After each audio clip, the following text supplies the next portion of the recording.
Assalomu alaykum, qadrli futbol ishqibozlari. Surxon professional futbol klubining YouTube platformasidagi rasmiy sahifasiga xush kelibsiz. Aynan YouTube platformasidagi rasmiy sahifalarimiz orqali sizlarning e'tiboringizga qiziqarli dasturlarni havola etib boramiz va mana shunday dasturlarimizdan biri intervyu vaqti ko'rsatuvini e'tiboringizga havola etamiz. Bugungi ko'rsatuvimizning dastlabki soni mehmoni jamoamiz himoyachisi, tajribali futbolchi Bekzod Shamsiyev bo'ladilar. Bekzod aka, assalomu alaykum, studiyamizga xush kelibsiz. Hammaga, Surxon jamoasi muxlislariga yangi proyekt boshlabsizlar, omadinglar bersin. Rahmat Bekzod aka, bugun endi mana hozirda FIFA kunlari, yurtimizda jahon chempionati o'yinlari davom ettirilmoqda. Shunga o'xshash jamoaga va muxlislar va bir qator savollarni sizga beramiz. Birgalikda dildan suhbat olib boramiz.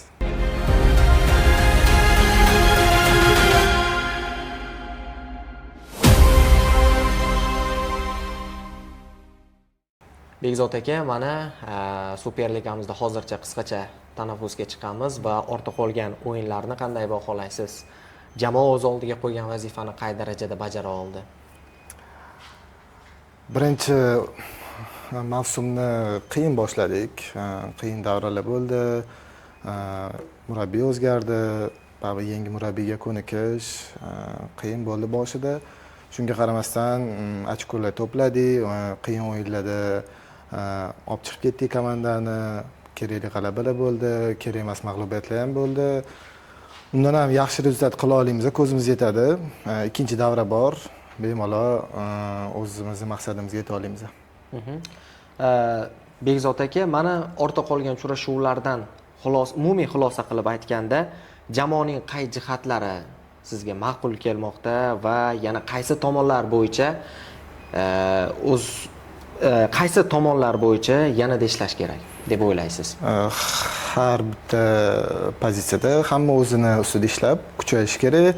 Jamoani yoqqan tarafi xarakterga ega jamoamiz. Qiyin uchrashuvlarda ham ko'rdinglarki, oxirigacha harakat qilib olib chiqib keta oldik. Jamoamiz potensiali yuqori, chiroyli futbol o'ynab, muxlislarni xursand qila olamiz. Yanada ko'proq ishlash kerak. Murabbiylarning aytganini qilsak, xudo xohlasa zo'r bo'ladi. Bekzod aka, mana yuqorida aytib o'tdingiz, bir qator uchrashuvlar albatta g'alabali o'yinlar ham bo'ldi, mag'lubiyat ham qayd etildi. Umuman olganda o'yin davomida qaysi jihat, qaysi omil muhim deb hisoblaysiz, ya'ni hal qiluvchi omil deb hisoblaysiz o'yinda? Hal qiluvchi omil endi ko'p narsalarga bog'liq. Birinchidan jamoani bir-birini tushunishi, murabbiyni ko'rsatmalari, jamoani fizik holati, har bitta futbolchining o'yinga qanaqa tayyorligi, har bitta jihat futbolda mелочение бывает deydi. Futbolda mayda detallar juda ham katta rol o'ynaydi. Asosiysi bitta jamoa bo'lishi kerak. Bitta jamoa bo'lib ahilli bo'lsa, hamma rezultat qilsa bo'ladi. Murabbiylar shtabi tomonidan berilgan vazifalarni maydonda qay darajada amalga oshira oldingiz? Hammamiz harakat qilyapmiz. Baribir vaqt kerak. Menimcha dunyodagi eng zo'r trener Pep Guardiola, mana Mikel Arteta necha yil deganda, endi chempionlikka qilgan bo'lsa, har bitta murabbiyni o'zini ideyasini jamoaga singdirish uchun vaqt kerak. Harakat qilyapmiz. Xudo xolasa yaxshi bo'ladi hammasi. Mana Bekzod aka, o'zi Surxon Superligamizdagi eng yosh jamoalardan biri hisoblanadi. Tarkib tajribali va yosh futbolchilarga boy. Umuman olganda jamoadagi muhit futbolchilarning rivojlanishiga qanday ta'sir ko'rsatmoqda? Mana misol uchun yosh futbolchilar ham U21 o'rinbosarlar tarkibidan asosiy tarkibga ham bir qator futbolchilar kelib qo'shilmoqda.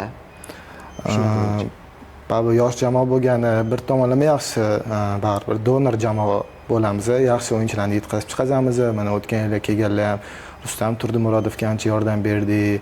Mana bu yil Behruz Karimov yosh bo'lishiga qaramasdan mana debyut o'yinini o'tkazdi. Futbolda baribir yosh o'ynamaydi, psixologiya ko'p narsaga bog'liq. Behruz Karimov ko'rdinglar, bugungi o'yinini Kolumbiyaga qarshi o'yinda eng yaxshilardan biri bo'ldi. Biz yosh jamoamizda, lekin opitli o'yinchilar ham bor, balans bor.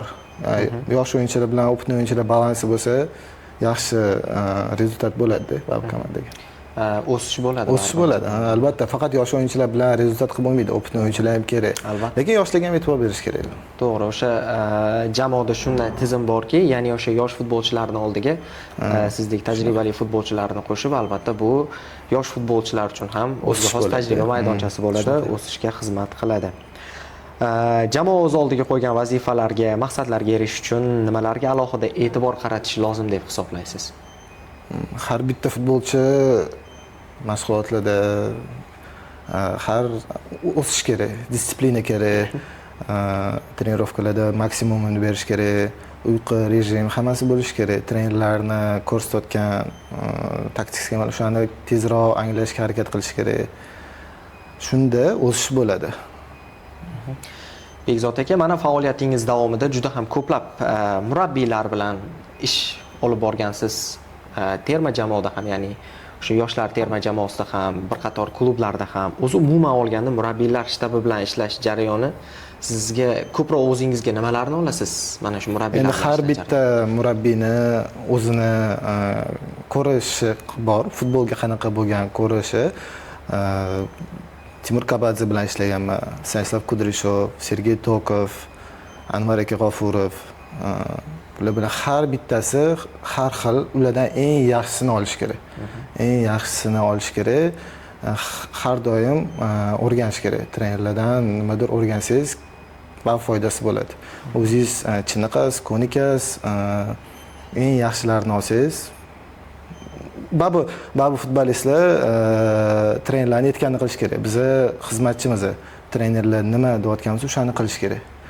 Rezultatga da trenerlar javob beradi. Lekin ular ham babu hamma yutish xohlaydi. Ularni aytganini qilish kerak. Ularni futbolda nima ko'ryapti, mana shunaqa o'ynash kerak. Kimdir uzun pas bilan o'ynaydi deydi, kimdir qisqa paslar bilan o'ynaydi deydi, kimdir vertikal futbol o'ynayman, kimdir pressingli futbol o'ynayman deydi.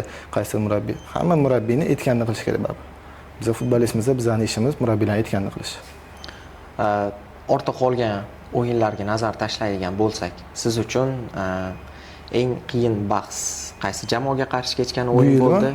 Bu yilgi hisobidan. O'yinlarda albatta Paxtakorga qarshi deya olaman. Kubokdagi emas, chempionatdagi o'yinda o'zimizni maydonda. Birinchidan maydon holati yaxshi emas edi. Baribir qiyin o'yin bo'ldi, ko'proq yakka kurashlarga boy bo'ldi. Ikkinchidan ko'p daqiqalar himoyaviy o'yin ko'rsatdik. Bilasiz, baribir himoyaviy o'yin ancha qiyin, stress holatida ko'p bo'lasiz. O'yin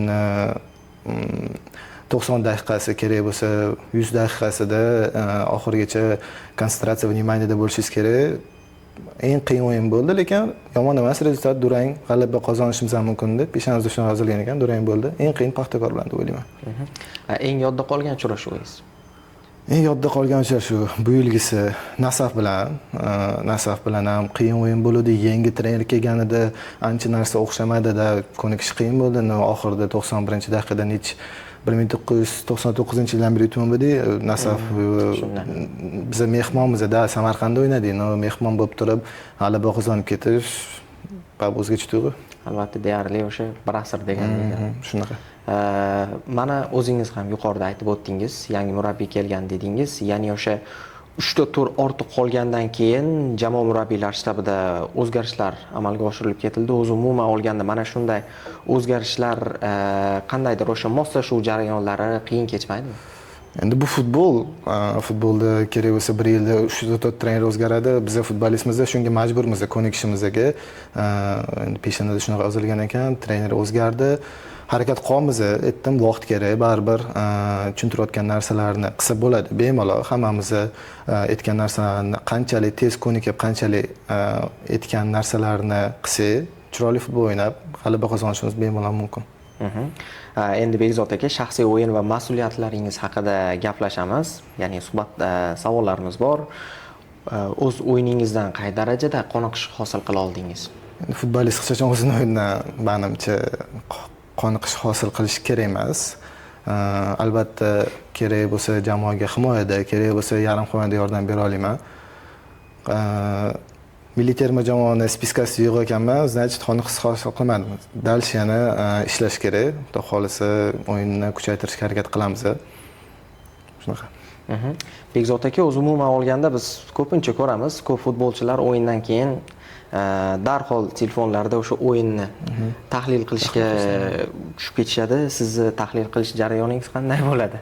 Qanday tahlil qilasiz o'yinlaringizni? O'yindan keyin agar qaytayotgan bo'lsa, vyuzdda bo'lib, albatta ko'rib ketilinadi. Ko'rasiz, faqat o'sha vaziyatlarni ko'rasiz. Baribir o'zingiz tahlil qilganingiz ham yaxshi, lekin baribir murabbiylar, analitiklar tomonidan tahlil qilinsa, ular sizlarga tushuntirishadi. Nima xohlashayotganini, xatoyingizni, qaysi paytda qanaqa o'ynash kerakligini ular ko'rsatishgani undan ham yaxshi. Lekin o'zingiz ham tahlil qilishingiz kerak. Baribir kritika qilishingiz kerak o'zingizni. Hech qachon to'xtab qolmaysiz shunda. Agar o'zingizni maqtab, anaqa qilsangiz, bo'ldi, futbolingiz to'xtab qoladi, o'sish bo'lmaydi. To'g'ri aytasiz.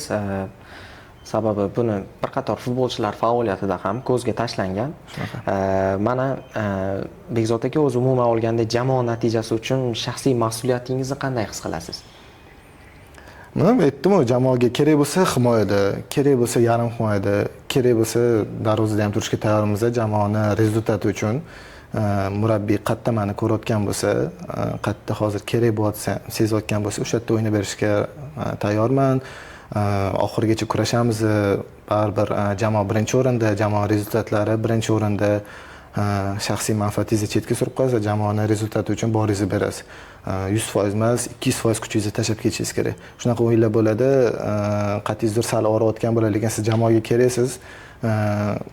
Kerak bo'lsa, abiz bo'lish ukollar bilan o'ynab, faqat jamoaning manfaati uchun, g'alaba qozonish uchun boringizni berasiz. Jahon chempionati o'yinlarini kuzatib bormoqdasiz. Sizningcha bu yilgi jahon chempionatida qaysi yosh futbolchi kashf etila oladi deb o'ylaysiz? Albatta o'zimiz jamoadoshimiz Behruz Karimov aytaman. Yana kimlarni aytsam bo'ladi? Turkiyadan bo'lishi mumkin, Kenan Yildiz, Arda Güler, yosh o'yinchilar juda ham ko'p. Ko'ramiz. Xudo hozir kimdir kashf etilib qolar. Yana biz bilmaganlardan. Qaysi jamoa chempion bo'ladi deb o'ylaysiz?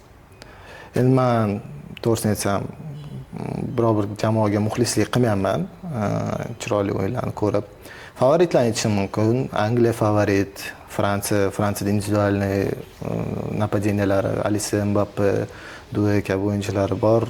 Fransiya, Angliya, Argentinani hech kim baribir Messini faktori bor. Portugaliya, hamma Cristiano Ronaldo chempion bo'lishini xohlaydi.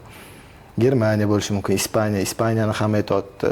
Shu jamoalardan biri bo'ladi deb o'ylayman. Sizga esa qaysi jamoa o'yini ko'proq yoqmoqda? Birinchi turdan kelib chiqsak, Angliyani o'yini juda ham yoqdi. Angliyani o'yini o'tgan murabbiydan ko'ra buyuk kelgan Thomas Tuchel juda ham hujumkor o'yin o'ynayapti. Ispaniyani endi birinchi turdan hali hech narsa deya olmaymiz. Hali ikkinchi, uchinchi tur bor. Bir xil jamoalar borki, o'yinga kuchayadi. Bir xil jamoalar zo'r rezultat qiladi, eng kerakli pallada yutqizib qo'yadi. Birinchi turda Angliya yoqdi. Bekzod aka, umuman olganda bugungi kunga kelib futbol har taraflama rivojlanmoqda. Sizningcha zamonaviy futbolda eng muhim sifat nima deb hisoblaysiz?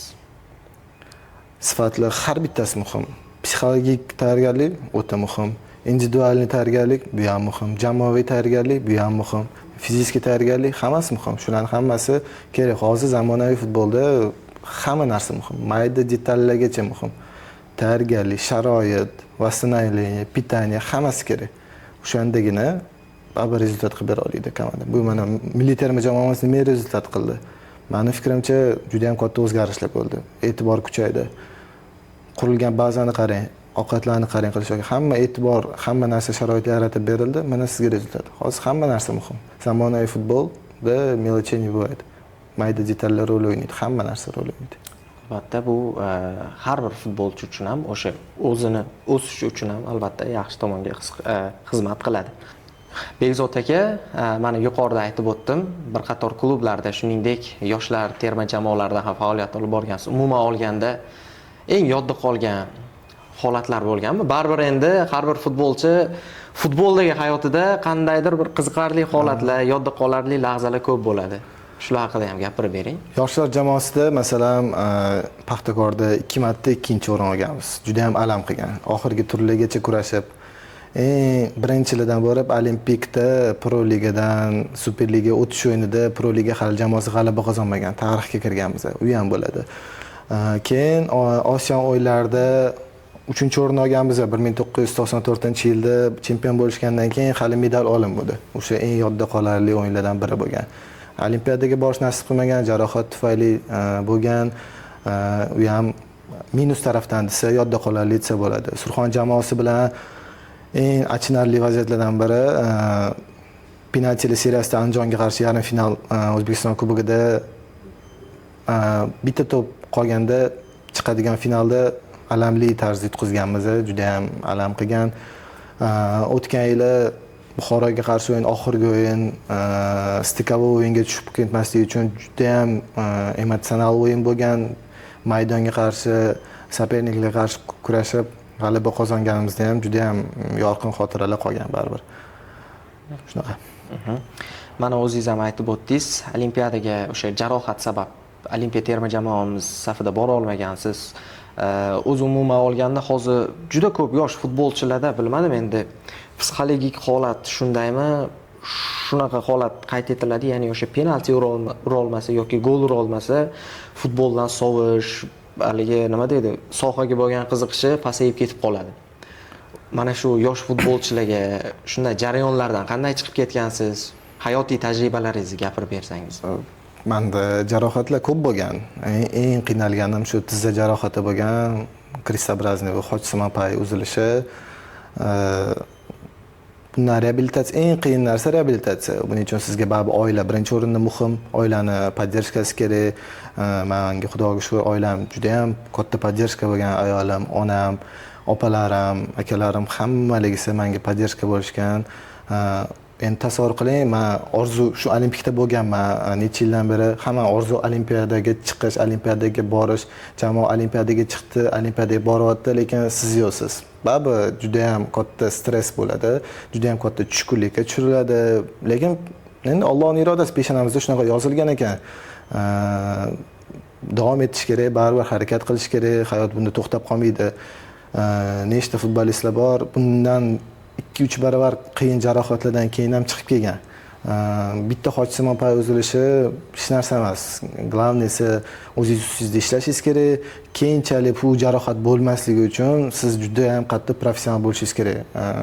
Karyerangiz oxirigacha qiyin jarohat olmaslik uchun bir xil joylarda omad kelmaydi, nimadir jarohat bo'ladi. Hech kim страховка qilinmagan bundan. Lekin qanchalik o'zingiz professional bo'lsangiz, har bitta mashg'ulotga chiqishdan oldin tayyorgarlik ko'rish kerak. Trenajyorniy zallarda har bitta mushaklarni qizdirish kerak. O'shanda jarohat olish kamayadi. Jarohat endi futbolning bitta qismi bu ham. Hamma hech kim jarohatsiz bo'lgan futbolchi ko'rmaganman. Lekin shu jarohatdan chiqib ketish psixologik faktor juda ham muhim rol o'ynaydi. Oilangizni poddershkasi, sizga bo'lgan ishonch yana orttiradi. Glavniysi xudoga shukr, qutulib oldik. Ilohim oxirgi jarohat olmasdan o'ynaylik. Rahmat. Endi jamoamizga oid va shaxsiy hayotingizga oid bo'lgan blitz savollarimiz bor. Bularni beramiz. Jamoadagi eng quvnoq futbolchi kim? Nodirxon Ne'matxonov. Eng jiddiy futbolchi kim? Kim aytsa bo'ladi, jiddiy futbolchilar ko'p. Humoyn Sherbotayev jiddiy futbolchi, Behruz Shaydulov jiddiy futbolchi desa bo'ladi. Shu ikkalasi. Aha. Jamoadagi o'sha tez qizishib ketadigan futbolchi kim? Men o'zimni ham aytsam bo'ladi. Diyor Ramazonov masalan. Bu yaxshi jihat deb o'ylayman. Tez qizishga xarakteri bo'lishi kerak baribir. Bu narsa kerak. Aha. Rahmat. Endi esa blitz savollariga o'tamiz. Demak, siz uchun blitz savollarimizni tayyorlab qo'yganmiz. Sevimli futbolchingiz? Yoshligimda Toni Kroos bo'lgan. Hozirgacha Toni Kroos, endi karyerasini tugatgan bo'lsa ham, Toni Kroosga yoshligimdan muxlislik qilganman. Aha, mana o'zingiz himoyachisiz va namuna oladigan himoyachilaringiz ham bormi? Ya'ni o'sha o'yinni ko'rib turib. Endi men o'zim bir xillarda yarim himoyada ham o'ynay olaman, universal futbolchi deb hisoblayman. Menga masalan Ruben Dias o'yini yoqadi. Juda ham yoqadi o'yinlar. Yozua Kimmich o'yini yoqadi. Tayanch yarim himoyachisi o'yini esa shu ikkalasini ayta olaman. Aha, sevimli klubingiz qaysi? Barselona. Futboldan tashqari eng sevimli mashg'ulotingizmi? Nimalar bilan ko'proq band bo'lasiz? Oilam bilan birinchi navbatda vaqt o'tkazishga harakat qilaman. ikkinchisi PlayStation bo'lsa kerak o'ynash. Sevimli taomingiz qaysi? Norin. Norin. Milliy chempionatimizda eng kuchli raqib sifatida qaysi futbolchini e'tirof eta olasiz? Futbolchi Futbolchi ham. Jamshid Iskandarov. Jamshid Iskandarov. Uni texnikasi har doim lol qoldiradi. Uni fikrlashi top darajada. Albatta haqiqiy maestro. Agarda Bekzod Shamsiyev futbolchi bo'lmaganda qaysi kasbni tanlardi? O'zingizni qaysi sohada? Hech tasavvur qilib ko'rganmisiz qaysi sohada? Bemalol tasavvur qilib ko'rganman. Men diplomat qilishmoqchi bo'lishgan uydagilar birinchi. Diplomat. Diplomat keyin futbolchi oilamda futbol tushunishmaydi. Masalan, tushunmagan yoshlikdan qarshi chiqishgan ham, lekin keyinchalik burilish nuqtasi bo'lgan futbolchi bo'lib ketganman. Hozirda qanday qarashadi? Zo'r qarashadi hozir. Hammaligisi balet qilishadi, hammaligisi muxlislik qilishadi. Albatta, har bir futbolchini o'zi umuman olganda qaysi sohada bo'lishidan qat'iy nazar, birinchi navbatda oilasi bo'ladi. Bir kunlik ta'til uchun qaysi davlatga borishni xohlardingiz? Bir kunlik ta'til uchun men o'zi putешествие sarguzasht qilish juda ham yoqadi. Har o'sha qishda yozda dam bo'lganlarda oilam bilan sayohat qilishni yaxshi ko'raman. Maldiv orollariga hali bormaganman, borgim keladi va Yaponiya ikkita mashina aytaman. Jamoada ko'proq o'sha o'yin paytida gol urishni muhimmi yoki golga uzatmani amalga oshirishni istarmidingiz? Hozir oldin aytardim golga uzatma berish, lekin men haligacha Superligada gol urmaganman, gol urish deyman o'zim uchun. Penalti tepish yoki penalti qaytarish? Darvozabonlar penalti qaytarish, men uchun penalti tepish. Futboldagi eng katta orzungiz? Milliy terma jamoadan birinchisi chaqirib olish, ikkinchisi Yevropa top 5 demaymiz, top 7 chempionatlarda o'ynash va milliy terma jamoa safida Osiyo kubogi yoki jahon chempionatida maydonga tushish. Messi yoki Ronaldo? Messi albatta. 100% Messi. Angliya Premier Ligasi yoki Ispaniya La Ligasi? Angliya Premier Ligasi tomoshabob o'yin, lekin Ispaniya chempionatidagi komandalar yoqadi menga. Mashg'ulotlarni fitness zalda olib borishni xohlaysizmi yoki maydonda ko'proq? Qaysi bir qiziqarliroq bo'ladi deb o'ylaysiz? Maydonda qiziqarliroq, lekin fitness muhim rol o'ynaydi. Yozgi yig'in yoki qishki yig'in? Qishki yig'in, yozgi juda issiq. Dam olish, mana shu tanaffus paytida dam olish yoki sayohat? Sayohat. Choy yoki qahva? Qahva ichmayman, choy. Rahmat. Blitz savollarimiz o'z yakuniga yetdi. Endi esa yakuniy qismi, ya'ni shu surxondaryolik muxlislarga tilaklaringiz bo'lsa, marhamat, bemalol. Surxondaryo xalqi, xudo xolasa sizlarni chiroyli g'alabalar bilan xursand qilishga harakat qilamiz. Bizga ishoninglar. Biz hammamiz birga bo'lishimiz kerak. Yaxshi yomon kunlarda birga bo'lsak, xudo xolasa chiroyli g'alabalarga erishamiz va sizlarni xursand qilishga harakat qilamiz. Olg'a Surxon. Rahmat deymiz Bekzod aka, bugungi ajoyib suhbat uchun. O'ylaymanki, juda ham qiziqarli suhbat bo'ldi. Qadrli teletomoshabinlar, intervyu vaqti loyihamiz ham o'z yakuniga yetdi. Ushbu ko'rsatuvimizning bugungi soni mehmoni jamoamizning tajribali himoyachisi Bekzod Shamsiyev bo'ldilar. Bekzod aka, ajoyib va qiziqarli suhbat uchun sizga rahmat va faoliyatingiz davom ettilaymiz. Rahmat.